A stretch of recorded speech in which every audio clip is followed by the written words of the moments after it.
Գիտեք, թե ինչն է ինձ իսկապես հուզում պրակտիկալի վերջին 5 տարիների ընթացքում։ 40-ից բարձր յուրաքանչյուր երրորդ պացիենտը գալիս է ինձ մոտ նույն արտահայտությամբ։ Բժշկուհի Նարին է։ Արթնանում եմ գիշերը ժամը 3-ին կամ 4-ին եւ վերջ, պառկած մնում եմ մինչև առավոտ։ Եվ հետո սկսվում է դասական պատմությունը։ Ոչխարներ են հաշվում, մեղրով կաթ են խմում, մանտրաներ են լսում, բայց ոչինչ չի օգնում։ Իսկ գիտեք ինչու։ Որովհետև պատճառն ընդհանրապես ոչխարները չեն, եւ նույնիսկ ստրեսը չէ, ինչպես կարծում են շատերը։ Իմ բժշկական պրակտիկայի 25 տարիների ընթացքում ես այս խնդիրը բառացիորեն մասնատել եմ մոլեկուլների։ Եվ այսօր ես ձեզ ցույց կտամ գիշերային արթնացումների 5 իրական պատճառները, որոնց մասին լռում են նույնիսկ իմ շատ գործընկերներ։ Ընդ որում 4-րդ պատճառն այնքան անսպասելի է, որ դուք հաստատ կստուգեք այն ձեզ մոտ հենց այսօր երեկոյան։ Իսկ տեսանյութի վերջում ես ձեզ կտամ գործողությունների արձանագրություն, թե ինչ անել հենց հիմա, որպեսզի մեկ շաբաթ անց քնեք մանուկի պես։ Միայն թե մնացեք ինձ հետ մինչև վերջ, որովհետև եթե հիմա գնաք, կշարունակեք արթնանալ ամեն գիշեր միևնույն ժամին։ Եվ սա պարզապես գեղեցիկ խոսք չէ, սա ֆիզիոլոգիա է, որը մենք հիմա կվերլուծենք։ Իմ անունը Նարինե Գրիգորյան է, ես պրակտիկ բժիշկ եմ։ Եվ նախքան սկսելը ազնվորեն պատասխանեք ինքներդ ձեզ մի հարցի։ Դուք արթնանում եք հենց առավոտյան ժամը 3-ի եւ 5-ի միջակայքում։ Ոչ կեսգիշերին, ոչ ժամը 6-ին, այլ հենց այդ միջանցքում։ Եթե այո, ապա դա պատահականություն չէ։ Դա ձեր մարմինն է, որը բղավում է կոնկրետ խնդրի մասին, եւ մենք հիմա կպարզենք, թե հատկապես որ խնդրի։ Սկսենք նրանից, որ մեծամասնությունը գլխավոր մեղավոր է համարում ստրեսը, սակայն ես ձեզ կզարմացնեմ, ստրեսն այստեղ գրեթե կապ չունի, այսինքն ընդհանրապես։ Այո, քրոնիկական ստրեսն ազդում է քնի վրա, բայց այն չի բացատրում, թե ինչու եք դուք արթնանում հենց ժամը 3-ին 4-ին։ Ինչու ոչ կեսգիշերին կամ առավոտյան 7-ին։ Ահա սա արդեն հետաքրքիր հարց է։ Մեր օրգանիզմն ապրում է ցիրկադյան ռիթմերով։ Դրանք ներքին կենսաբանական ժամացույցներն են, եւ ժամը 3-ի եւ 5-ի միջև տեղի ունենում կրիտիկական անցում քնի փուլերի միջև։ Այդ ժամանակ առողջ մարդու մոտ պետք է լինի ամենախորը փուլը։ Այն նույնը եւ նույնիսկ որոթը չի արթնացնի, բայց եթե ինչ-որ բան այն չէ, օրգանիզմը դուրս է նետում ձեզ այդ փուլից կատապուլտի պես։ Եվ ահա այստեղ սկսվում է ամենահետաքրքիրը։ Պատճառ համար 1, որի մասին դուք հաստատ չէիք կռահում։ Դա կորտիզոլը չէ, ինչպես գրում են համացանցում։ Դա արյան մեջ շաքարի մակարդակի անկումն է, հիպոգլիկեմիան։ Լսել եք նման բառ։ Իմ պացիենտների մեծ մասը բացասաբար է շարժում գլուխը, բայց իզուր։ Պատկերացրեք դուք ընտրել եք երեկոյան ժամը 7-ին։ Գիշերվա ժամը 3-ին անցել է 8 ժամ։ Ձեր լյարդը պարտաճանաչ կերպով գլյուկոզ է մատակարարել արյանը ողջ գիշեր, բայց ժամը 3-ին պաշարները սպառվել են։ Շաքարի մակարդակն ընկնում է կրիտիկական նշագծից ցածր։ Եվ ինչ է անում խելացի օրգանիզմը։ Այն ակտիվացնում է փրկության համակարգը, արտազատելով ադրենալին եւ կորտիզոլ։ Այս ստրեսի հորմոնները վայրկյանապես բարձրացնում են շաքարը, դուրս բերելով այն լյարդից, բայց դրանք ունեն կողմնակի ազդեցություն։ Դրանք արթնացնում են վերջնականապես։ Եվ վերջ, բարև անքննություն մինչև առավոտ։ Հատկապես դա վերաբերում է նրանց, ովքեր ընտրում են վաղ եւ թեթև, աղցան, կեֆիր եւ քնել։ Ծանոթ է։ Ահա ձեզ եւ բացատրությունը։ Ածխաջրերը չեն բավականացրել ամբողջ գիշերվա համար։ Մեկ րոքեից ես կպատմեմ, թե ինչպես դա ուղղել, բայց նախ երկրորդ պատճառը։ Լյարդը։ Այո, հենց այն։ Գիշերվա ժամը 2-ի եւ 4-ի միջև մեր լյարդն աշխատում է ակտիվության գագաթնակետին։ Այն կատարում է գլխավոր մաքրություն, վնասազերծում է տոքսինները, վերամշակում է ալկոհոլը, դեղորայքը եւ հորմոնների քայքայման արգասիքները, դա նրա աստղային ժամն է։ Բայց եթե լյարդը ծանրաբեռնված է, այն չի աղթահարում լուր եւ աննկատ։ Այն սկսում է ջերմություն արտադրել, ակտիվացնել բորբոքային պրոցեսները, եւ ահա դուք արթնանում եք հաճախ, թեթև քրտինքով, շոկի զգացողությամբ, հատկապես եթե նախօրեին ալկոհոլ եք խմել, նույնիսկ 1 գավաթ գինի, կամ կուշտ յուղոտ ուտելիք եք կերել, կամ ընդունում եք շատ դեղեր։ Ես տեսել եմ տասնյակ դեպքեր, երբ մարդիկ տարիներով տանջվել են գիշերային արթնացումներից, իսկ պատճառը եղել է լեղուկ անգամը կամ ճարպային հեպատոզի սկզբնական փուլը։ Լյարդը բղավում էր, բայց ոչ ոք չէր լսում, այլ բուժում էին հակադեպրեսանտներով եւ քնաբերներով։ Ահա այսպես։ Երրորդ պատճառը հորմոնալ, եւ այն վերաբերում է առաջին հերթին 40-ից բարձր կանանց։ Բայց տղամարդիկ մի գնացեք, ձեզ նույնպես վերաբերում է։ Պարզապես մի փոքր ավելի ուշ, 50-ից հետո։ Պերիմենոպաուզայում եւ մենոպաուզայում տեղի է ունենում էստրոգենի եւ պրոգեստերոնի մակարդակի կտրուկ անկում։ Իսկ պրոգեստերոնը մեր բնական տրանկյուլազատորն է։ Այն ազդում է ուղեղի ԳԱԲ անկալուչների վրա։ Այն նույն անկալուչների վրա, որոնց վրա ազդում են հանգստանողները։ Երբ պրոգեստերոնը չի, Ուղեղը կորցնում է խորոքուն պահպանելու ունակությունը։ Գումարած, էստրոգենի անկումը առաջացնում է ջերմության ալիքներ։ Եվ ահա դուք արթնանում եք գիշերը ժամը 3-ին, ամբողջովին քրտնած, արագ բաբախող սրտով։ Տղամարդկանց մոտ նմանատիպ պատմություն է, միայն թե մեղավորը տեստոստերոնն է։ 50-ից հետո դրա մակարդակն ընկնում է, եւ դա ուղղակիորեն ազդում է քնի ճարտարապետության վրա։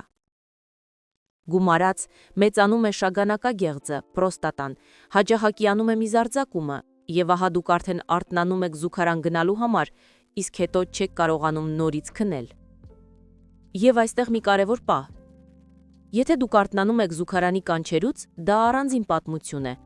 Հնարավոր է բանը գերակտիվ միզապարկն է կամ հորմոնալ փոփոխությունները։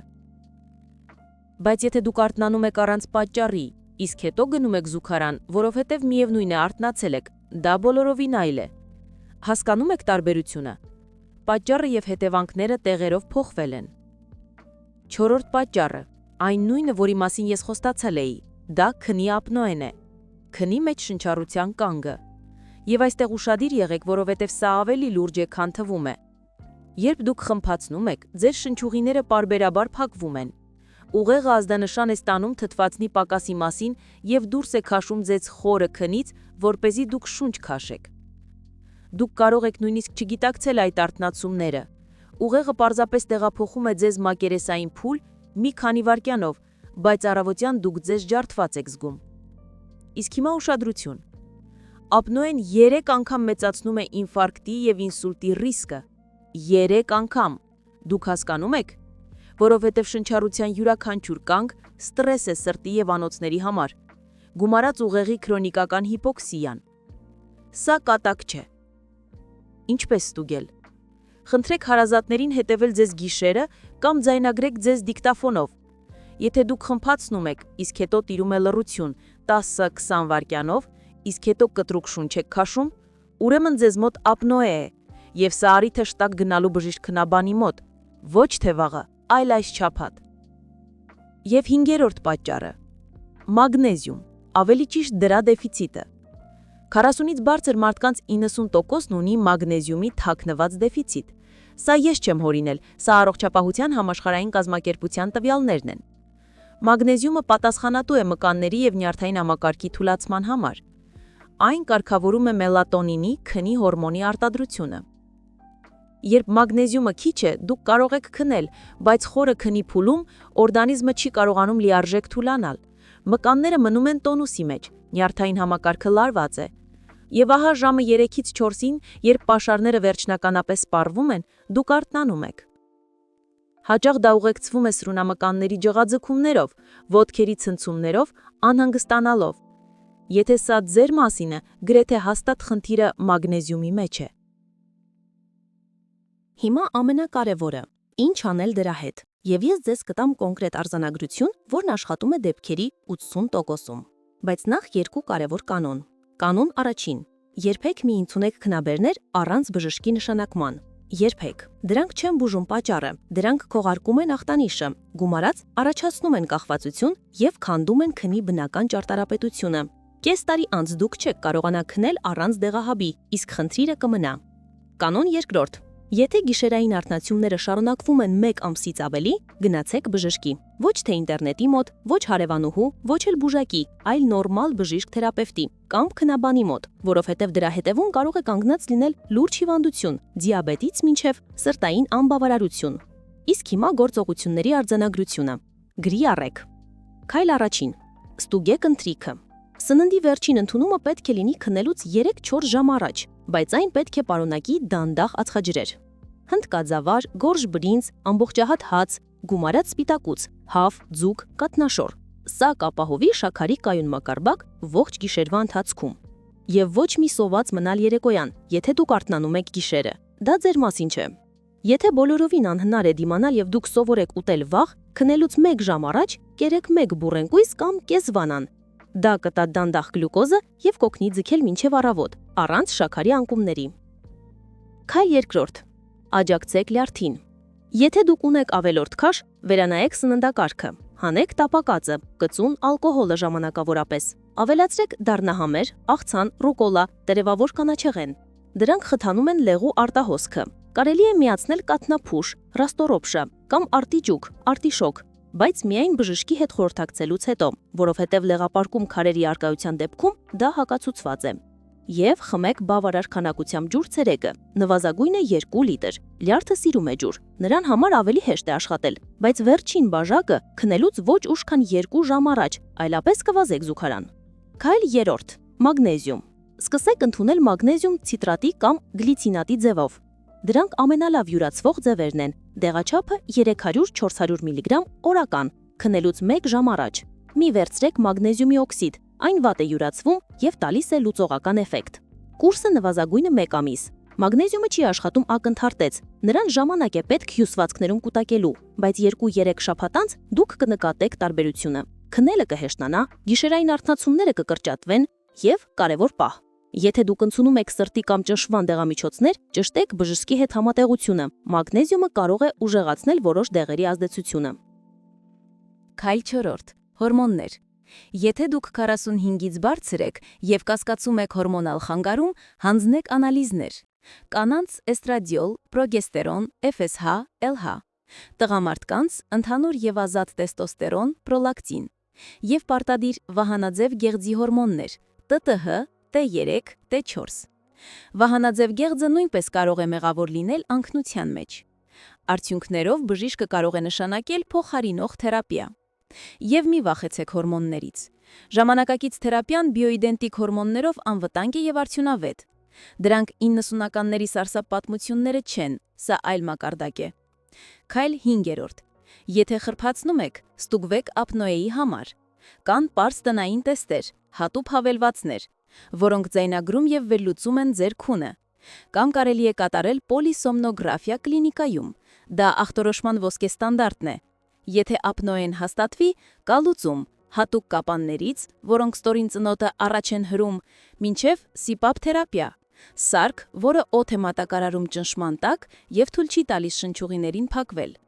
Հնչում է սարսափելի, բայց մարդիկ ընտելանում են մեկ շաբաթում եւ կյանքի որակը արմատապես փոխվում է։ Քայլ 6. Քնի հիգիենա։ Այո, դա հնչում է բանալ, բայց աշխատում է։ Ննջասենյակը պետք է լինի զով, 18-ից 20 աստիճան Ցելսիուս։ Մութ։ Գնեք blackout վարագույրներ կամ քնի դիմակ։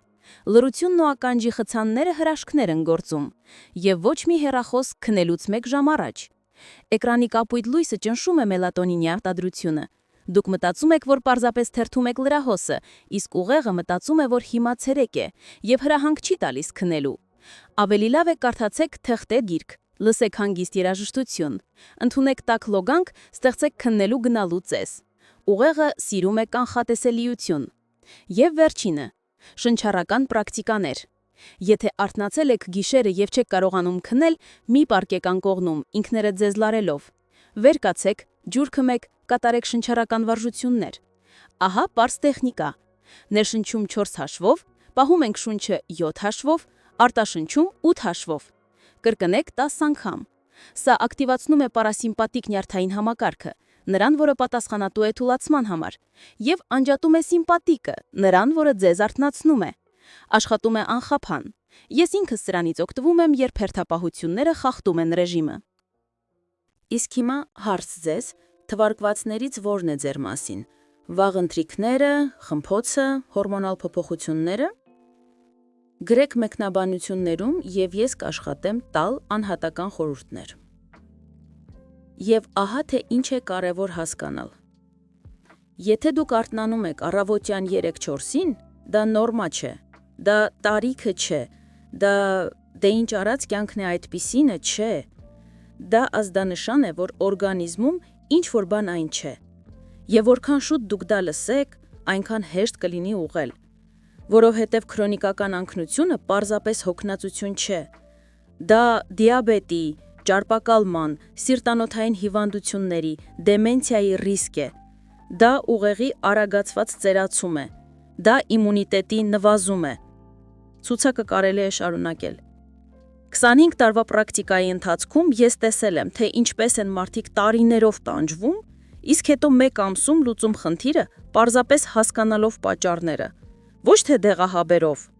այլ հասկանալով, թե ինչ է կատարվում եւ կետային փոփոխություններով։ Ուստի մի անտեսեք գիշերային արթնացումները, մի ընտելացեք դրանց, մի մտածեք, որ դա հիմա միշտ է, դա ուղղելի է, գրեթե միշտ ուղղելի է։ Սկսեք պարզից։ Կարգավորեք ընթրիքը, ավելացրեք մագնեզիում, ստուգեք հորմոնները եւ հետևեք ձեզ 2 շաբաթ։ Վարեք քնի օրագիր։ Գրի առեք, թե երբ եք արթնացել, ինչ եք զգացել, ինչ եք կերել երեկոյան։ Մեծ շաբաթ անց դուք կտեսնեք օրինաչափություններ եւ կհասկանաք ձեր պատճառը։ Իսկ եթե ինքնուրույն չեք հաղթահարում, գնացեք բժշկի։ Մի ամաչեք, մի հետաձգեք։ Քունը շքեղություն չէ, դա հիմնական պահանջմունք է, առանց որի մնացած ամեն ինչ գլորվում է անդունդը։ Եթե այս տեսանյութը օգտակար էր ձեզ համար, դրեք լայք։ Դա կօգնի ալգորիթմներին ցույց տալ այն այլ մարդկանց, ովքեր նույնպես արթնանում են գիշերները եւ չգիտեն ինչ անել։ Բաժանորդագրվեք ալիքին, եթե ցանկանում եք ավելի շատ ազնիվ տեղեկատվություն առողջության մասին, պրակտիկ բժշկից, եւ պարտադիր դիտեք հաջորդ տեսանյութը, որտեղ ես կվերլուծեմ, թե ինչու շատերը չեն քնում նույնիսկ 8-ժամյա քնի դեպքում։ Այնտեղ խոսք կլինի քնի փուլերի, քրոնոտիպերի եւ սխալների մասին, որոնք քանդում են հանգստի որակը։ Իսկ այսօրվա համար այսքանը։ Շնորհակալություն, որ դիտեցիք մինչև վերջ։ Ես Նարինե Գրիգորյանն եմ եւ ես մաղթում եմ ձեզ առողջություն, խորը ու հանգիստ քուն։